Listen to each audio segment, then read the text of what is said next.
Hello, everyone. The fun joys of going live. Okay, so thank you everyone for joining us for our monthly Q&A where we are here to take questions from you live from the audience. And we also solicit questions ahead of time. We did not get any this month, so I have a little topic that I myself would like to talk about and see if this is an issue that anybody else is having. Because this is a frequent one that I have come up with my clients. So, how many people who are here today have dogs that will eat all of their food when you put it down? Or are they a little bit more on the picky side, shall we say, and will come and go as they are eating? I would love to hear about this from the folks that are watching here. So I'll give us a couple of seconds here since there's always that fun delay. I myself, I'll talk about my dog, Ed. He will eat it all, and he will eat it so fast that long before enrichment was a hot thing, I had to find him a slow feeder bowl. All right. Mill S says he eats it all. Sharon has two picky eaters. Okay, good, good. So we've got a little bit of diversity here. So Ed eats it all, Mills eats it all. Allie's got two that are monsters about food, but Murphy is a picky one. Good, good. So this is not uncommon between my clients and everybody who's watching here today, it looks like already.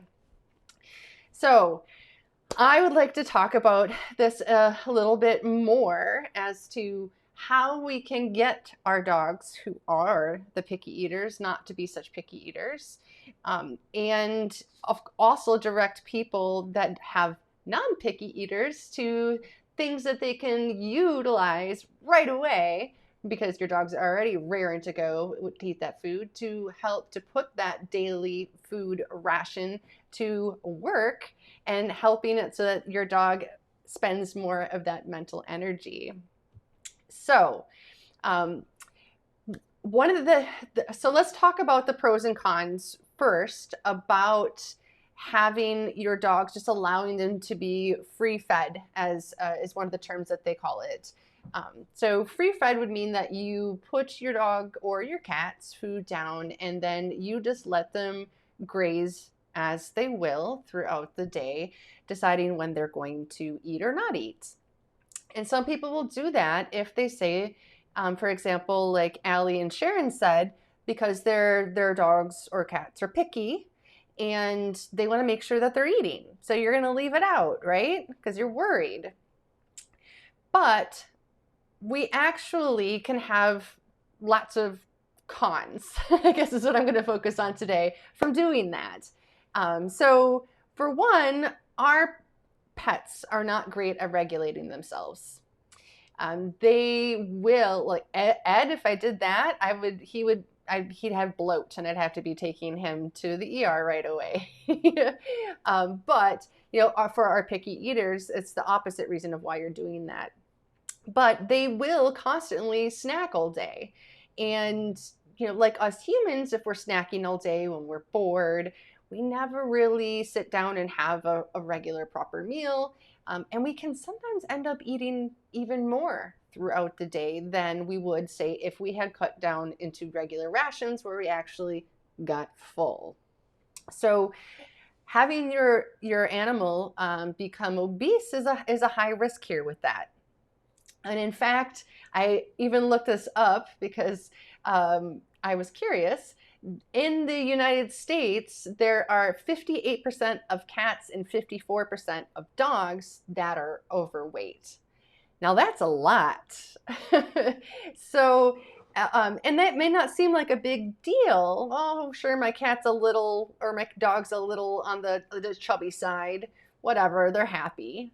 But there are increased risks for them as far as medical issues when they are overweight.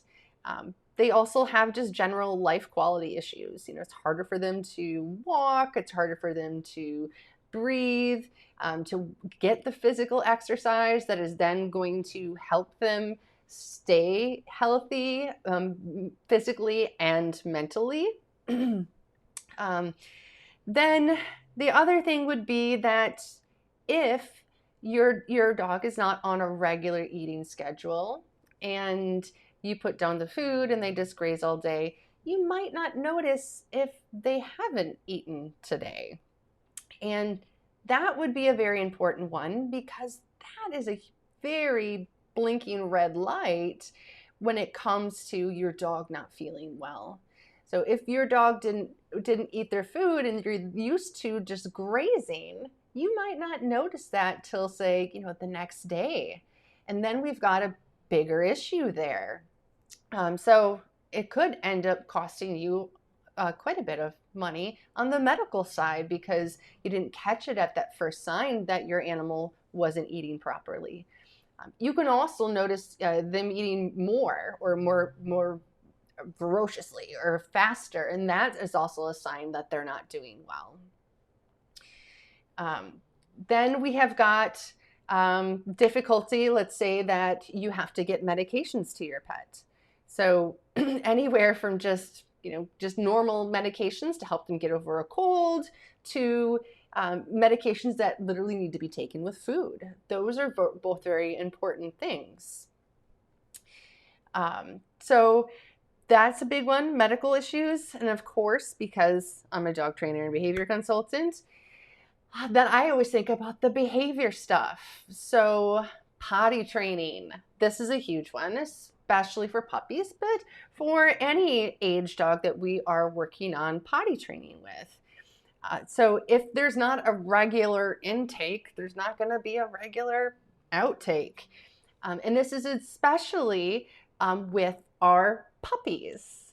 So with our puppies that don't have any bladder or bowel muscle controls, they tend to go to the bathroom about 10 to 15 minutes after they've taken in their meal. And it's actually has to do with a mechanism. And I also took notes down on this because I couldn't remember what it was called. But it has to do with their gastrocolic reflex. So essentially when food comes into our animals, our puppies, their stomach sends a little neural signal to their large intestine to get moving, to make room for more food to come in. And that getting a move on it means number two is coming out. So when they're adults, or, this is the same for us humans, like we have more control over that. But as puppies, they don't. So house training. Big one, very house training. The other one for us would be if I was going to be working on any training with a dog. So from basic obedience to behavior issues. If I don't know that if my dog is hungry or not, I don't know if they're motivated. So if I go out and I'm ready to work, ready to train, I'm working on, say, my dog not barking at other dogs, and I'm like, yes, prime opportunity. This dog is 50 feet away. I've learned that that's his threshold. Here's some hot dogs. There you go. And my dog snubs me. I'm like, what? Why would you do that? That's crazy. It's hot dog. I'm literally putting it right in your face. Why aren't you taking it? All the other variables of it taking control of. But if they just had a couple mouthfuls of their kibble before they left, they're less motivated about that food. So that's really important for us on the training side of things. Okay, I'm going to pause and look at some of the comments here. So Christina says, let's see here, I'm just going to pull it out. Nina is picky, but she's also a resource guarder, so we struggled getting her to eat in one sitting. But she isn't stressed out and acting out. Yeah, that's a hard one. Yeah, when we've got multiple issues tagged on there, that certainly does make it more difficult with our dogs that are a little bit more picky.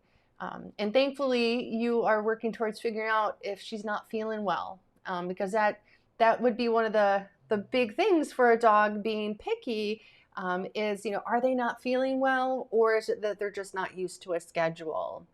And with Nina, since we've been working together, it sounds like she's got something where she's just not feeling great. And then it leads to you wanting to leave it out because, of course, you wanted her to eat and stay healthy, but then we get that resource guarding. And that was actually something somebody asked me about earlier. They had asked me, should they worry about resource guarding when their food is either down all the time or when it's being picked up? So one person was worried about having it down all the time because they had multiple dogs. I was like, yeah, definitely. I could see that as being an issue. And in fact, many times when we have a multi-dog household, the food bowls, even when they're empty, because they are the predictor of meals, can even become a resource area for our dogs. So I'm a big fan of picking up that food bowl, even if it's empty, when we've had multiple dogs in the homes, for sure. And even for some dogs that are just single dog households. Main reason I personally like to pick up mine, now that Ed is the only dog here, is that it keeps me proactive with cleaning his food bowl. I know that might sound like silly or weird, but I don't know, how often are people washing their dog's food bowls or their water bowls for that matter? Once I realized that I wasn't doing it that frequently, I was like, oh my gosh, my poor dogs, I need to start doing this more. So I pick it up so that I can be on top of cleaning it. And because I use all these enrichment feeders that have all these nooks and crannies, very easily does that the residue of egg drool and food bits get built up where it needs to be cleaned more than the average bowl. And then for the person who was worried about not having food out all the time, and that might cause resource guarding because of potential food scarcity, that's not what causes resource guarding. Well, I mean, there's a potential for it. I mean, food scarcity can cause resource guarding in wild animals, and we could get a little cranky ourselves. But so far, there hasn't, as far as study-wise and research goes, they haven't seen that it is more prevalent in populations of dogs that aren't getting regular intakes of food, who are maybe on the thin side. They haven't seen an increase in resource guarding. So as long as you're feeding your dog the appropriate amount of food, which, by the way, is determined by a couple different things. One is what are you giving them? So it's going to be different per different bags of dog food that you're feeding, because they're going to have different amounts of calories in them. So look on the back of the bag and look at what it says. Now, sometimes these bags can be a little bit difficult to understand. And because they don't state clearly on it this many calories per day, they just say this many calories or feed your dog this amount. And so you really want to make sure that it is saying this is how many calories per day the dog should be getting, and then you're splitting it up into meals. So I like to feed 3 meals a day, breakfast, lunch, and dinner.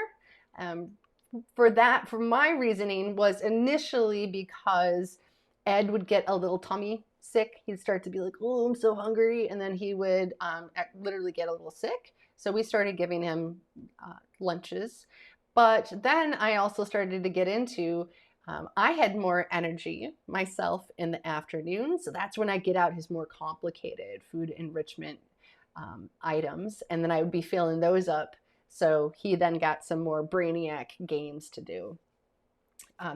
Then, there's also other things that you might want to factor in for how much and the frequency of your dog's diet. And that might have to do with medical issues, or, are they overweight or not? So that's where you want to work with your veterinarian to help decide what's the best there. Let's see here. And let me just pull up another comment here because I love when everybody chimes in. Allie says, we've caught so many illnesses because of having set meals for both the cats and dogs. Yeah. And honestly, Ed's, I like, Ed is the one who I put down his dinner once. No, it was his breakfast. I put down his breakfast and he refused to eat it. And I was just floored and like, oh my God, this is so weird. This is not normal. And so I took him into work with me. And at the time I was working at an animal shelter so that I could ask one of the doctors so I could make a decision on what to do. And they're like, yeah, if that's not normal for your dog, you need to go to the emergency veterinarian. So I did, and come to find out that he had an obstruction because he had swallowed the rubber ring of a water bowl. And I only found that out because I asked him to save all the little bits so I could play a little CSI to figure it out. Very weird. But if he had been a picky eater and sometimes not ate his meals, that obstruction would have continued and possibly could have caused him his life. So it's good that I was used to knowing exactly when Ed ate and that he ate on a regular basis. So same here, Allie. Yep, same here. Okay, so let's talk about how you can get your dogs on a regular meal. So, okay, you figured out exactly how much you should be feeding them calorie-wise, and now you want to get them on that regular meal, but you're not sure what to do. So here's what I do. First off, I always preface it with our dogs are both predators and they're scavengers. So they are used to, their DNA is used to going without food and working for it. So I guess by that I'm saying, you'll see what I mean when I get into the details part of it, is don't worry if your dog doesn't initially eat right away. It's okay. We're going to get them back into having to work and look for your food. So I will put down the morning portion. We'll pretend it's a half a cup. So I put a half a cup into the bowl. I give it to my dog. Then I'm going to start my watch. And I'm going to set it for a timer. I'm going to be generous. So this is a dog who is used to grazing all day. So I'm going to say, okay, you have 10 minutes. Set the timer, walk away, let my dog start eating or doing whatever they're going to do. 10 minutes is up. I pick up that bowl and I put it away. Now, my dog is not going to get their next meal until the next allotted time. So if I'm feeding a lunch, I would give them the lunch with just the lunch ration, not what's left over in the morning plus. Put that down, timer, pick it up, then dinner. Same thing again. Here is your dinner ration. You got 10 minutes to eat it. If you don't eat it, it goes up and goes away. So do that for 2 to 3 days, and I'll bet you $25 that your dog is going to be on a regular food eating routine after that. I have not had a dog yet not get onto a regular routine unless there is something medical going on with them. And hopefully we will have, sussed that out before because of other details of us discussing about what's going on with your dog.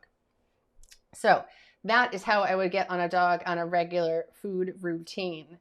Has anybody done something similar to that, where they've had their dog free fed or had to just pick up meals when they didn't eat them and kind of use that strategy that's listening here today? Or is there any other strategies?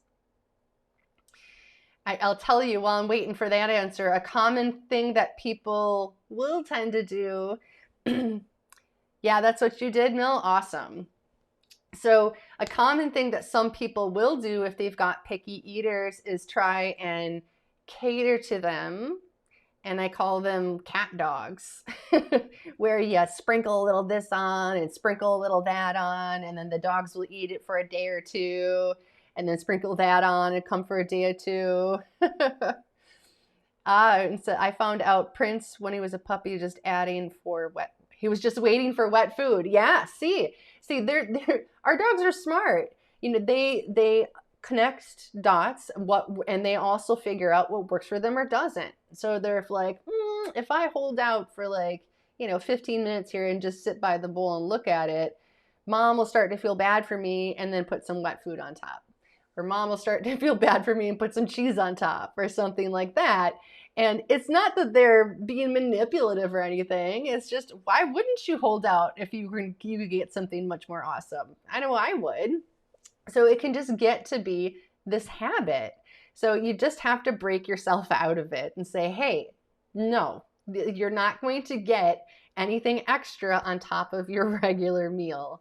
It always makes me think of my mom when I was a kid. It was like, you're going to sit at this table and eat this food, and you're not going to get any dessert unless that plate is clean. So it's the same idea of what we're putting behind our dogs. Now, I always give this caveat, we can do this with dogs. We can't do this with cats, for example. And I'm sure many other species, but cats can get really ill if they do not eat. And you end up having to force feed them and things like that. So this does not go across the board for all species. This is for dogs. And it's, of course, as long as they're healthy otherwise. If they've got other underlying conditions, this is not the route that we would go. We'd figure something else out. Okay. So by having our food motivated dogs, it just opens up so much more for us to be able to do with them. From enrichment to training to keeping them healthy medically. There's so many benefits from getting on a schedule with our dogs. Okay, so that's all I had to talk about tonight. So does anybody here have any questions about anything with their dogs? Is there anything that you just have a curious bug about? Or is there something going on behavior-wise that you want to understand why your dog is doing that? Or is there something that you've been trying, that you've listened to advice from one of our other lives and it's just not working? I would love to know here. I'm eager and willing to answer questions here. Okay, we'll give it a minute or two. Oh, and while we're waiting, Victoria can add into the comments this fabulous article that I used for reference for the percentage of animals that were obese, missign of medical issues. They have a whole list of issues that if your dog or cat, because they're also talking about cats, miss a meal, that it could be signs of XYZ. So these just gives you more reasons to get your animal on a regular diet. And for fun ways to put the food to work, we have a free enrichment course that has all kinds of ways that you can put their meals to work. So as promised, if you've got a dog that's a healthy eater, we got you covered on how to use that. Okay. All right, so I've got a couple questions here. Our pup Hank has become aggressive with barking and lunging, so let's make this a little bigger, toward other dogs walking by or dogs across the street while we're on walks. He's been fairly isolated since we've been forced to stay at home out of precaution, understandable. Wondering if this is a reaction to lack of engagement or socialization with other dogs. So there could be lots of reasons going on here. So we always want to think about all the different reasons why dogs are barking. And when it's a dog on leash that is barking, my first question is always going to be for the dog guardian is, how does your dog do off leash with dogs? Or how did they do prior to having this isolation? Because that will help me to dig into, is it that your dog is just frustrated by this leash that they can't go and greet the other dogs? Or is it that they are upset and scared and are telling those other dogs to stay the heck away? And the thing is that it can look and sound the exact same. So having a history is going to help me to provide guidance. There's always a middle ground. So sometimes, we don't have history. And then there's a middle ground of what we can teach a dog to do instead. So let's see, I'll give Robert here a second to let us know if Hank has any prior history to interacting with other dogs, because then I can give a little bit more examples. And some of the examples that once I get some more information here, you will see when you go to our YouTube channel that I have lots of videos that go through and give demos of the types of training that I do. My common middle ground one for dogs where we're like, maybe they're frustrated, maybe they're a little upset, is a game called Look at That. I use that for tons of things because it's that nice middle ground way to go. So you're going to find lots of videos on our YouTube channel explaining those different techniques. It's always fun doing lives when there's that delay and I'm waiting.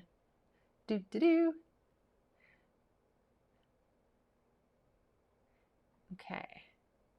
He was previously very socially engaged with dogs 2 to 3 times at daycare and always done well. Okay, so I am going to hazard to bet, Robert, that Hank is just frustrated.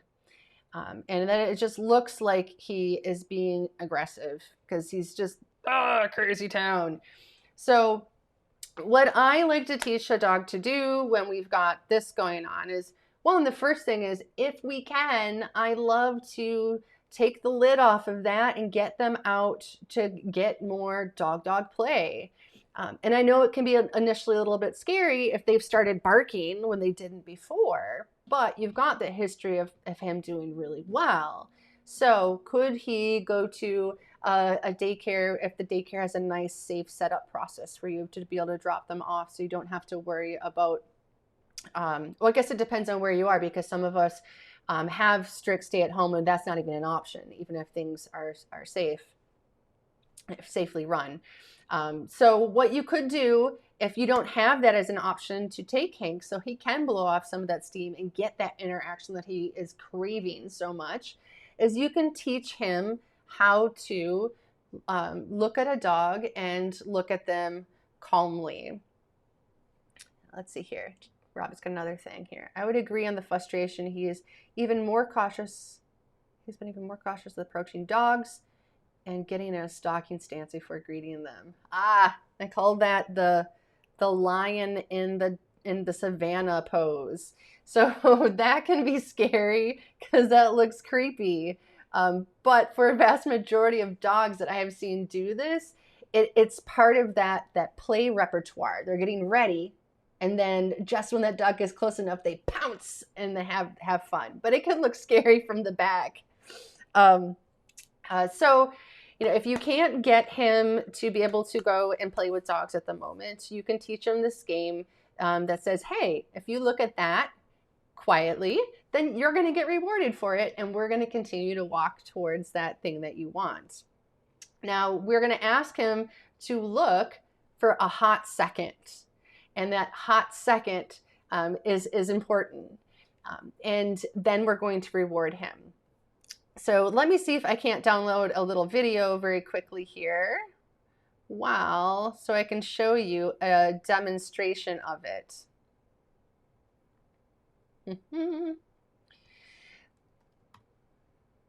And again, this is going to be an overview. This isn't going to be an exact detail on how to do this because there's many factors when we want to teach our dogs something that we have to take into consideration. Factors for when our dogs are outside and walking around that we want to think about is the direction of travel. Are you on the same sidewalk as that other dog, and is that dog walking directly towards you? Are they walking more perpendicular to you? Is the dog looking at your dog? Barking at your dog. Those are all different things that your dog is going to notice that are going to have an effect on how far away you have to be from this other dog in order to play this game successfully. The important part to make sure that your dog is learning that it is him looking at the other dog quietly, that it's getting him the food, is the order of events. So they have to see the other dog first. You pause for a second, then you happy talk and get that food in there, and then you take it away. So let me see if I can't. Sorry, doing this all on the fly. I can't just drag this in.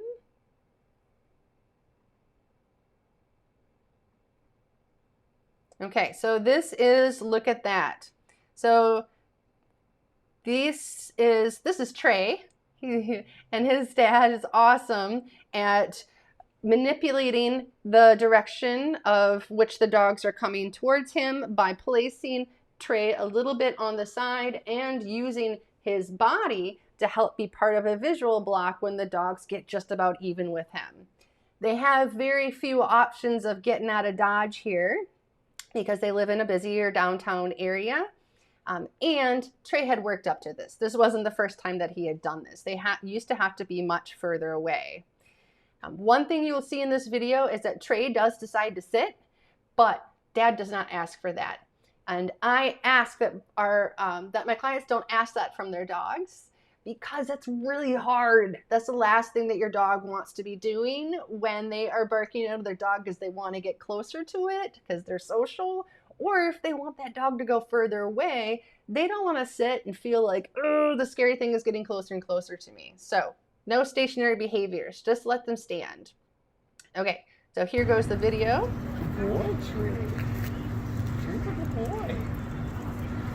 Dad waits for him to look, and then pays him.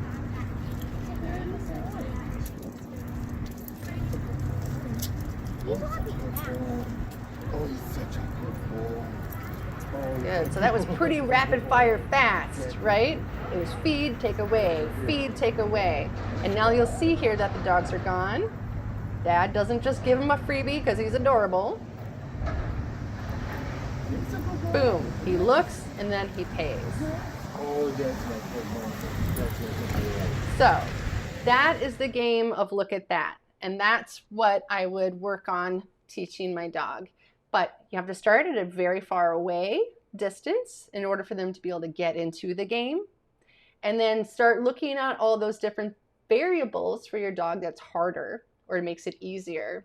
And start with those really easy ones so they can really get into this game and be like, this is the best game ever. I guess it's worth it when the other dog is, that close to me. And the food and having a motivated dog comes into it, right? If Trey had just eaten his entire meal, he would not have cared about the food that Dad had there and would have preferred to go towards those other dogs.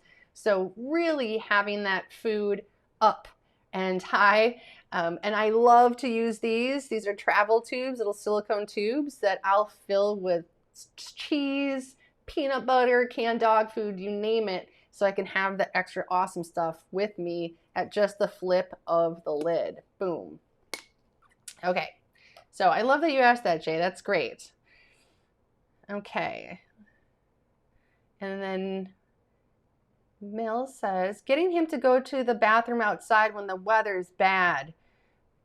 During our session a few months back, I think we briefly discussed it, but the weather was much nicer, and now it's becoming an issue again. Oh, yeah, that is hard. So with our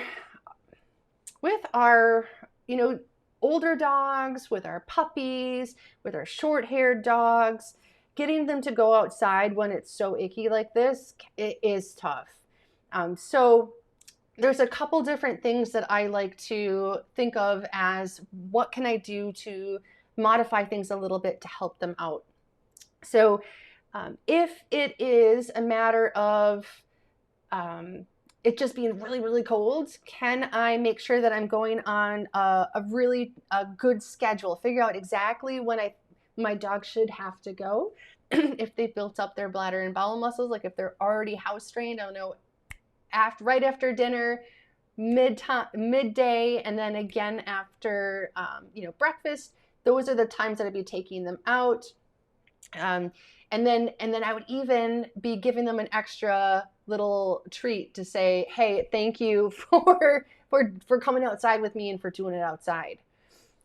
Sometimes it has to do with the surface or the substrate that is on the ground. What can we do to adjust that? So so I saw a clever one the other day, I think on Facebook, was somebody with a little dog had taken just like a piece of plywood, and they put it on the ground so that when it snowed, they could then lift up that plywood, and then it would just be the frozen ground underneath and not all the snow and the ice. And because that's what that dog just hated, was the snow and the ice. So can you create a little spot like that you could say, this is your spot, bud? And if neither one of those work, then I start to think, okay, what can I do for my dog to help them out so that they're not having accidents, and that they're comfortable? Because if they're like, no way am I going out there, but that they have to go and they're uncomfortable, can we give them a legal place to go inside for a while? And it wouldn't mean that it would be there and free for them to use at any time, and that they they might just end up losing all of their house training muscles. What I would do is set it up like I would for a long-term confinement for, say, a puppy that wasn't fully house trained, is I would put it in a space where I could corridor it off. So typically I am using an X pen. So I would just have that X pen closed so that the puppy or the dog could not go in there. And then when I'm like, okay, I think it's time that they would have to go, I would lead them over to it, open up the space, and then say, okay, go potty, and then hang out there, be boring, let them go. When they do go, reward them, and then close it off so it's not always free. You can get lots of different substrates that can be really helpful. You can get like those the fake grass turf things. You can see you have a pad in the house. He urinates on it, but he won't take a bowel movement on it. Okay. Let me think about that then. Does he go somewhere else in the house to go number 2? Like is he maybe a little poop shy sort of thing going on, or is he just kind of holding it? So that might help me to figure that one out there. But it also might help for you to have it corridored off so he can only use it when you are taking him to it. Yes, right off to the side. So he's going right off to the side of the pad. So, but not in a consistent spot. Okay, so what if you even made that little space around the potty area even smaller, so that it's like he can't miss.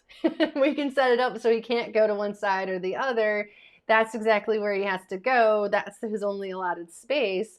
And thankfully, with a lot of these X pens, we can really kind of maneuver them into any shape that we want. And because he's older, I've left it out because he was urinating on the floor daily. Gotcha.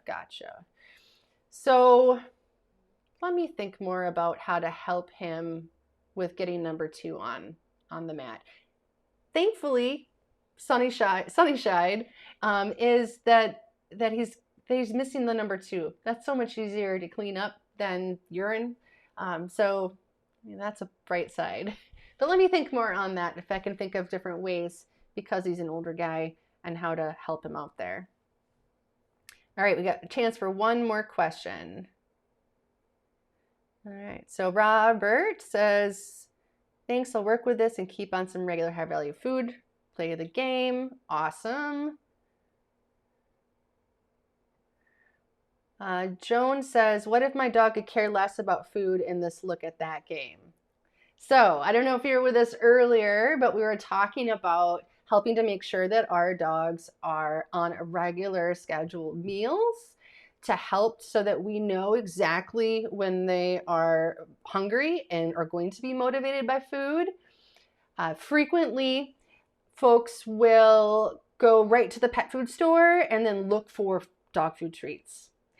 But really, what is going to make a bigger bang in your dog's eyes is using other types of food. And some people would say human food, but hey, I think it's all food, man, right? Either it's packaged and on the shelf at a dog food store, or it's packaged and in a can labeled chunk canned tuna at the supermarket. They're both food. So I would be up in the value of your food rewards. You're going to get a much bigger difference to, say, a dry, kibbly kind of biscuit than you would for, oh, here's a piece of canned chunk chicken. That you're going to get a dog who turns around and is like, whoa, that's totally worth it. And then making sure that they're getting on that regular food schedule. So don't, if he's already on a regular, or she is on a regular food schedule, don't go out and take them for a walk after breakfast to try and play this game. Go for your walk first.